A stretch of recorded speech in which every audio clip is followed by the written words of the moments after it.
प्रदेश विशेषमा हामीसँग हुनेछन् कोरोना भाइरसको महामारीका कारण पर्यटन व्यवसाय धरापमा, पोखरा लगायतका पर्यटन व्यवसायद्वारा राहत प्याकेजको माग।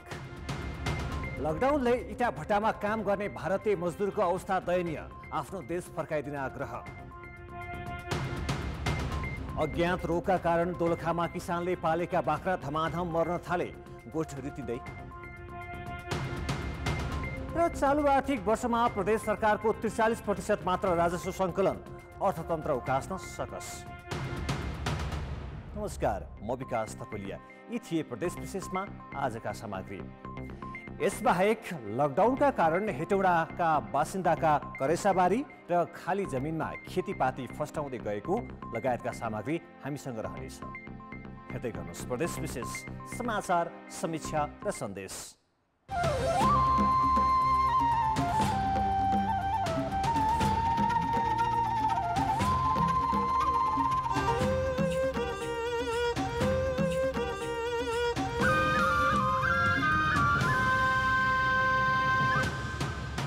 प्रदेश विशेष presented by Asian paints. Corona भाइरसको महामारीका कारण लकडाउनले गर्दा मुलुकको सबै क्षेत्र प्रभावित बनेको छ। यसमध्ये पर्यटन क्षेत्र पनि तहस नहस बनेको छ।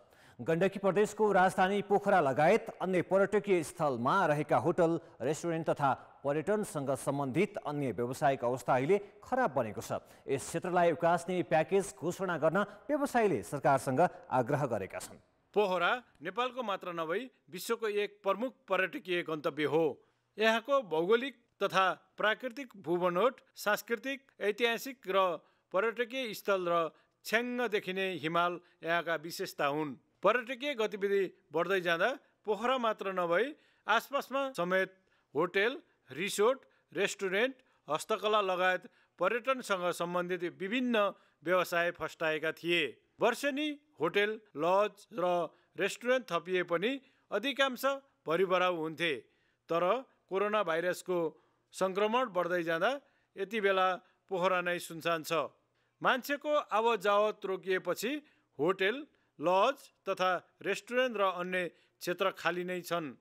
यसले होटेल व्यवसायको अर्बौंको लगानी जोखिममा परेको छ। अब के गर्ने भन्ने अन्यलमा यहाँका व्यवसायी चिन्ता लिन थालेका छन्। फाइनेन्सकै कुरा छ र यो रिफाइनेन्सिङ अथवा रिस्ट्रक्चर गरेर फेरि यसलाई सुचारू गर्नका लागि अब फेरि फाइनेन्सको पनि आवश्यकता पर्छ होला। मूलत यही नै रारा ठोकिन्छ। ब्याङ्क र ट्रेनिङ म्यानेजमेन्ट सिस्टम यिनै कुराहरूमा आएर ठोकिन्छ। यिनै कुराहरूको चाहिँ सहयोग भइदियो भने फेरि अगाडि बढ्न सहज हुन्छ होला। लकडाउन कहिलेसम्म लम्बिने हो भन्ने अनिश्चित छ।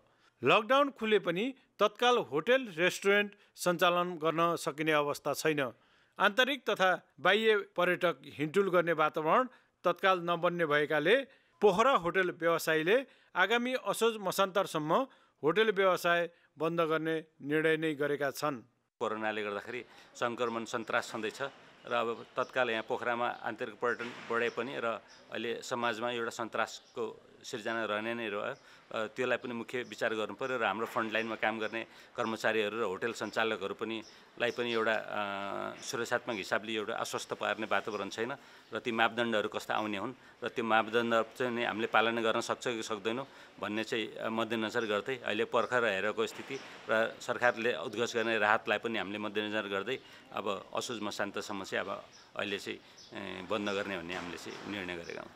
पोखरामा 650 होटेल, 200 भन्दा बढी रेस्टुरेन्ट छन्। साथै paragliding, rock climbing, bungee jump, ultra ride, rafting लगायतका साहसिक पर्यटकीय गतिविधि पनि हुँदै आएका थिए। कोरोना भाइरसको सङ्क्रमण हुन नदिन गरिएको लकडाउनले यी सबै गतिविधि यति बेला पोखरामा ठप्प भएका छन्। पर्यटन व्यवसायीले सङ्घीय र प्रदेश सरकारबाट तत्कालका लागि राहत प्याकेज ल्याउन माग गरेका छन्। व्यवसायीले भने जस्तै सरकारले कुनै न कुनै रूपले उनीहरूलाई सम्बोधन गरी विदेशी मुद्रा आर्जन गर्ने पर्यटन व्यवसायलाई टेवा दिनुपर्ने अवस्था देखिएको छ। पर्यटन क्षेत्रलाई आर्थिक समृद्धिको मुख्य आधार मानेको सरकारले अहिलेको आपतकालीन अवस्थालाई सम्बोधन गर्न नसके यसको असर मुलुकको अर्थतन्त्रमा पर्ने निश्चित छ। कान्तिपुर समाचारका लागि इन्द्र पौडेल, पोखरा। लकडाउनसँगै पर्यटन क्षेत्रमा मन्दी छाएपछि व्यवसायहरू निराश हुनु स्वाभाविक नै हो। अर्बौं लगानी भएको यस क्षेत्रलाई धराशायी बन्न नदिन सरकारले ध्यान दिन आवश्यक छ। 2 महिनादेखिको लकडाउनले देश यति बेला ठप्प छ। जताततै कोरोना भाइरसको संक्रमण र त्रास फैलिरहेको छ। लामो लकडाउनका कारण इटा भट्टामा काम गर्ने भारतीय मजदुरको अवस्था पनि दयनीय बन्दै गएको छ। सब आदमी अपने नेपाल में आ रहा है, नेपाली आदमी, मगर इंडिया का आदमी इंडिया क्यों नहीं जा रहा? हमें नेपाल सरकार से गुजारिश है, हमें घर भेजे, इंडिया में भेजे। इंडिया से भी गुजारिश है, हमें बुलाए, हम भूखे प्यासे मर रहे हैं यहाँ। उनी दाङको एक इट्टा भट्टामा काम गर्ने भारतीय मजदुर हुन्। लकडाउनका कारण उद्योग बन्द भएपछि मजदुरको बिचल्ली भएको छ। भएको पैसा सकिएको र खाना बस्न समस्या परेकाले आफूहरूलाई भारत फर्काइदिन माग गरेका छन्। काम हुआ, जब तक काम करा, बाकी काम खत्म हुआ, यहाँ बैठे हैं। कम से कम 2 महीने से बैठे हैं। काम किया, खर्चा मिला, पैसा खाया पिया, आराम रहा, मगर अब परेशानी अपने देश जाना चाहते। आफ्नो घर फिर्ताको माग सुनवाई नभएको भन्दै उनीहरू उद्योग परिसरमै नाराबाजी गर्दै आन्दोलित भएका छन्। मजदुरसँगै उनका साना बालबालिका समेत भोक र प्यासमा दिन काट्नु परिरहेको छ। मोदी सरकार से मैं अनुमति चाहता हूँ, अगर मांग नहीं लेती है हमको तो यहाँ पर गोली मार दे। यहाँ की पुलिस कोई बात नहीं है। जब आखिर हम लोग यहाँ मर रहे हैं भूखे, उससे बेहतर मरना ही है हम लोग को। दाङ जिल्लाभर रहेका सानो ठुलो गरी करिब 36वटा इट्टा उद्योगमा काम गर्ने मजदुरको संख्या करिब 6000 छ। एउटा उद्योगमा 200 देखि 400 सम्म कामदार रहेको उद्योगीको भनाइ छ। यिनलाई बसालेर खुवाइरहन पनि कतिसम्म खुवाउने हामीले? यत्रो तपाईँको 40-45 दिन चाहिँ हामीले खुवाइसक्यौँ। अब त्यसपछि हामीले राज्यलाई, हाम्रो यहाँको सम्बन्धित निकायहरूले हाम्रो भनाइ के भने कमसेकम अब उताबाट पनि मान्छे आइरहेछन्, यहाँबाट यिनी मजदुरहरू जस्तो 6065 मजदुर छ दाङभरिमा, इन्डियन लेबरहरू। उनलाई हामीले भन्न यति मात्र खोजेको, यिनलाई चाहिँ बिस्तारै 1-2 गाडी गर्दै कमसेकम उता इन्डियासम्म लगोस् भन्ने हाम्रो त्यही चाहना। यसअघि स्थानीय प्रशासनसँगको सहकार्यमा मजदुरलाई पठाइए पनि कोरोना भाइरसको संक्रमणका कारण देखाउँदै छिमेकी जिल्ला बाँकेबाट पुनः दाङ नै फिर्ता पठाइएको थियो। एकातिर उद्योगको काम बन्द छ भने उत्पादन भएको इट्टा समेत बिक्री गर्न नपाउँदा थप समस्या भएको उद्योगीको भनाइ छ। हामीलाई एउटो मोटरसाइकलको पास दिएको छैन सिडिओले। एउटो मोटरसाइकलको पास नदिएर मैले यत्रो मान्छेहरूलाई चाहिँ म्यानेज कसरी गर्ने? हामीलाई जान आउनलाई डर छ। हामी भागेर लुकेर हिँड्न पर्ने अवस्था छ। एउटो पाससम्म दिएको छैन। हामीलाई चाहिँ इँटा बेच्नलाई चाहिँ अनुमति छैन। अहिले चाहिँ भन्छ भर्खरै केही दिन अगाडिबाट 2 दिन, हप्तामा 2 दिन, त्यो पनि 4 घण्टा, बिहान 6 बजे चाहिँ लेबरहरू आएर लोड गरेर वहाँ लग्न सक्छन्। भारतको सीमा क्षेत्रमा अल्पत्र नेपालीलाई आफ्नो घर जान दिने निर्णय गरेको सरकारले यहाँ रहेका भारतीय मजदुरलाई समेत भारत पठाउन कूटनीतिक पहल गर्न आवश्यक छ। कान्तिपुर समाचारका लागि रोशनमान श्रेष्ठ, कोराई, दाङ। लकडाउनका कारण खाना बस्न नै समस्या हुँदा पनि उनीहरूलाई न राहत दिइयो न त आफ्नो देश नै जान पाए। कूटनीतिक पहल गरी समस्यामा परेका मजदुरलाई घर जाने वातावरण मिलाइदिन आवश्यक छ। प्रदेश विशेष प्रेजेन्टेड बाय एशियन पेन्ट्स। प्रदेश विशेषमा पुनः स्वागत छ।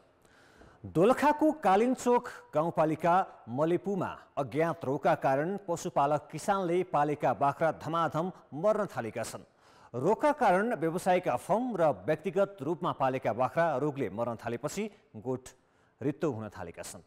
दोलखामा व्यावसायिक रूपमा बाख्रा पालन गर्दै आएका कालिन्चोक गाउँपालिकाको मलेपुका प्रेमबहादुर बस्नेतको फर्मका 32वटा बाख्रा अज्ञात रोगले मरेपछि उनको गोठ खाली भएको छ। उनको फर्ममा 57वटा बाख्रा पाठा थिए। बेच्न ठिक्क परेका 14वटा खसी समेत अज्ञात रोगले मर्दा उनलाई 4 लाख रुपैयाँ बराबरको क्षति भएको छ। उनी मात्र होइन, गाउँभरिका बाख्रामा महामारी नै फैलिएको छ। अज्ञात रोगका कारण गाउँभरिका बाख्रा पालक किसानको 150वटा भन्दा बढी भेडा बाख्रा मरेका छन्। यस्तै धेरै भेडा बाख्रा बिरामी परेका छन्। मेरो अब पैसामा रूपान्तरण त गरेको छैन। बाख्रा 32वटा जति गयो। अब पैसामा रूपान्तरण गर्दा 4 लाख जतिको क्षति भयो। गाउँभरि अज्ञात रोगले बाख्रा मर्न थालेपछि गाउँपालिकाले पशु प्राविधिक स्थलगत खटाएको छ। थप क्षति हुन नदिन रोग लागेका क्षेत्रमा उपचार गर्न जिल्लाबाट समेत गाउँपालिकाले पशु चिकित्सकको सहयोग लिएर उपचार थालेको छ। भेडा बाख्रामा देखिएको लक्षणका आधारमा पिपिया रोगको अनुमान गरी उपचार गरिएको छ। रोग पत्ता लगाउन नमुना सङ्कलन गरिए पनि पशु प्रयोगशाला स्थानीय तह र जिल्लामा नहुँदा लकडाउनका कारण प्रयोगशालामा पुर्याउन सकिएको छैन, जसका कारण कुन रोग हो भन्ने यकिन हुन सकेको छैन। प्रेमबहादुर बस्नेत दाइकोमा फैलिसकेपछि यस आसपासमा पनि यो गाउँको आसपासमा पनि फैलिरहेको छ र फैलिरहँदाखेरि चाहिँ हामीले कालिम्चोक गाउँपालिकाले मात्रै पनि उपचार गरिरहेको अवस्था छ र भेटेरिनरी अस्पताल तथा पशु सेवा विज्ञ केन्द्र र कालिम्चोक गाउँपालिका समन्वयमा पनि हामीले करिब 250 भन्दा बढी बाख्राहरूमा चाहिँ उपचार गरिरहेको अवस्था छ। भेडा बाख्रा बटाबट मर्न थालेपछि क्षति हुन नदिन भेडा बाख्रालाई पिपिआर खोप लगाउन थालिएको छ। अझै पनि रोग फैलिएको क्षेत्रमा धेरै किसानका भेडा बाख्रा बिरामी परेर मर्ने क्रम भने रोकिएको छैन। कान्तिपुर समाचारका लागि केदार शिवाकोटी, दोलखा। अज्ञात रोगका कारण पशुपालक किसानहरूको ठूलो क्षति भइरहेको छ। उनीहरूको क्षति कम गर्न र पालेका बाख्रा सुरक्षित गर्नमा स्थानीय निकाय र पशु प्राविधिकले ध्यान दिन आवश्यक छ। प्रदेश सरकारले चालु आर्थिक वर्षमा लक्ष्यको 43% मात्र राजस्व सङ्कलन गरेको छ। कोरोना भाइरसको महामारी र लकडाउनका कारण बाँकी 2 महिनामा पनि उल्लेख्य रूपमा राजस्व सङ्कलन नहुने देखिन्छ। न्यून राजस्व असुलीले कोरोना भाइरसको महामारीबाट डामाडोल भएको अर्थतन्त्र उकास्न प्रदेश सरकारलाई सकस पर्ने देखिन्छ। प्रदेश सरकारले चालु आर्थिक वर्ष 3 अर्ब 84 करोड 79 लाख 10 हजार रुपैयाँ राजस्व सङ्कलन गर्ने लक्ष्य राखेको थियो। तर आर्थिक वर्षको 10 महिनामा 1 अर्ब 66 करोड 24 लाख 2,997 रुपैयाँ 10 पैसा मात्र सङ्कलन भएको छ, जुन लक्ष्यको 43.18% मात्र हो। स्थानीय तहले उठाएर प्रदेश सरकारलाई दिनुपर्ने राजस्व मध्ये सिमेन्टमा प्रति बोरा 3 रुपैयाँ अझै प्राप्त भएको छैन। त्यसै गरी मनोरञ्जन कर, विज्ञापन कर, प्राकृतिक स्रोतको बाँडफाँड, पर्यटक रोयल्टी जस्ता स्थानीय तहले उठाएको राजस्व प्रदेश सरकारलाई दिएका छैनन्। स्थानीय तहले उठाउने मनोरञ्जन कर को कुरामा चाहिँ अलिकति समस्या देखिएको छ हैन। कुनै पनि यो प्रदेशको चाहिँ एउटा गाईघाट त्रियुगा नगरपालिका बाट मात्रै त्यो मनोरञ्जन करको केही रकम आएको छ। अन्य स्थानीय निकायहरू कहीँबाट पनि त्यो आएको छ। स्थानीय तहले उठाएको राजस्व किन समयमै बाँडफाँड गरेर प्रदेश सरकारलाई नदिएको भन्ने विषयमा स्थानीय तहका अधिकारी स्पष्ट जवाफ दिँदैनन्। स्रोत बाँडफाँडको हिसाबले उहाँहरूलाई बुझाउनु पर्ने वास्तविकता हो यो। अब हामीले अब एकाउन्ट लेखाले यसलाई अब टुङ्ग्याएर यो चाहिँ प्रदेशको कोषमा पठाउने भन्ने निर्देशन पनि छ र त्यो अनुसारले हामीले तयारी चाहिँ गर्दैछौँ, तर अहिलेसम्म पठाइसकेको अवस्था चाहिँ छैन। राजस्व असुलीमा आएको कमीले विद्यमान कोरोना भाइरसको महामारीले डामाडोल बनेको अर्थतन्त्र चलायमान बनाउन कठिन हुने अर्थविदको तर्क छ। लक्ष्यअनुसारको राजस्व उठ्न नसक्दाखेरि त हामीले बनाएका योजनाहरू त्यही आएका हिसाबमा आएलाई हेरेर हामीले हाम्रो आफ्नो लक्ष्यहरू निर्धारण गरेर हामीले योजना बनाउने परियोजनाहरू हाम्रो त्यही हिसाबले बन्छन्। अब त्यति सङ्कलनै नहुँदाखेरि ती परियोजनाहरू, ती लक्ष्यहरू जुन हाम्रो योजनाहरू छन् ती सबै पूर्ण रूपमा ती योजनाहरूलाई पनि असर गर्ने देखिन्छ। कोरोना भाइरसको महामारी र लकडाउनले रोजगारी गुमाउनेहरूका लागि रोजगारी सृजना गर्न र प्रदेशको खस्किँदो अर्थतन्त्रलाई उकास्न ठूलो बजेट आवश्यक भएको बेला न्यून राजस्व असुलीले समग्र अर्थतन्त्रमा प्रभाव नपार्ला भन्न सकिन्न। कान्तिपुर समाचारका लागि क्यामेरामा समूह पोखरेलका साथ सहकर्मी सुशीला पाठक र महाप्रसाद खतिवडा, विराटनगर, मोरङ। प्रदेश सरकारले अर्थतन्त्रलाई उकास्नको लागि के कस्ता गतिविधि र कार्यक्रमहरू ल्याउन सकिएला त? यसबारे तपाईँको विचार हामीलाई हाम्रो ट्विटर ह्यान्डल @RKTV मा मेन्सन गरी लेख्न सक्नुहुनेछ। प्रदेश विशेष प्रेजेन्टेड बाइ एशियन पेन्ट्स। ब्रेकपछि पुनः स्वागत छ।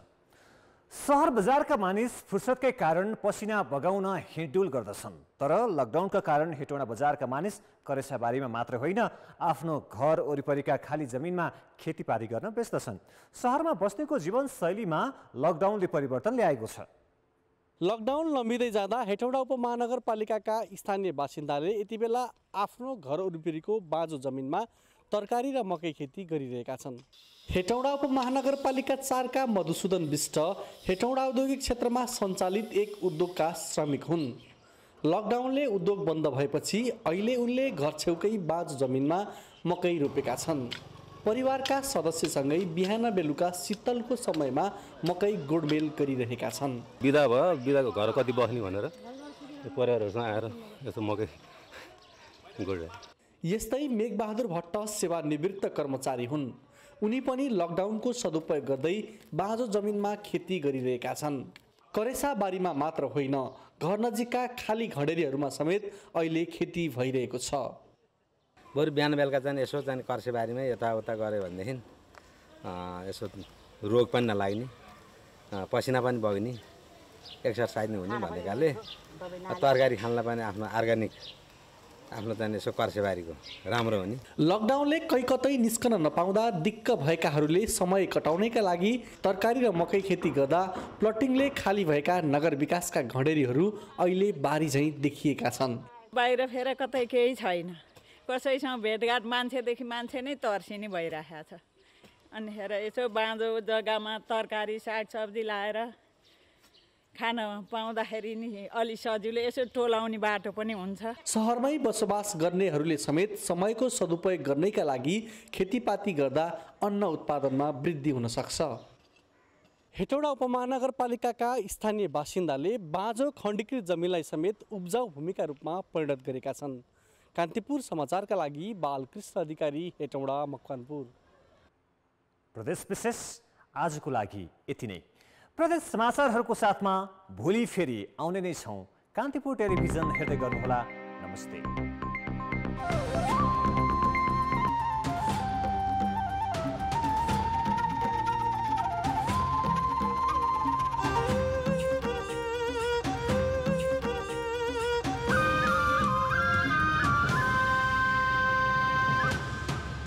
प्रदेश विशेष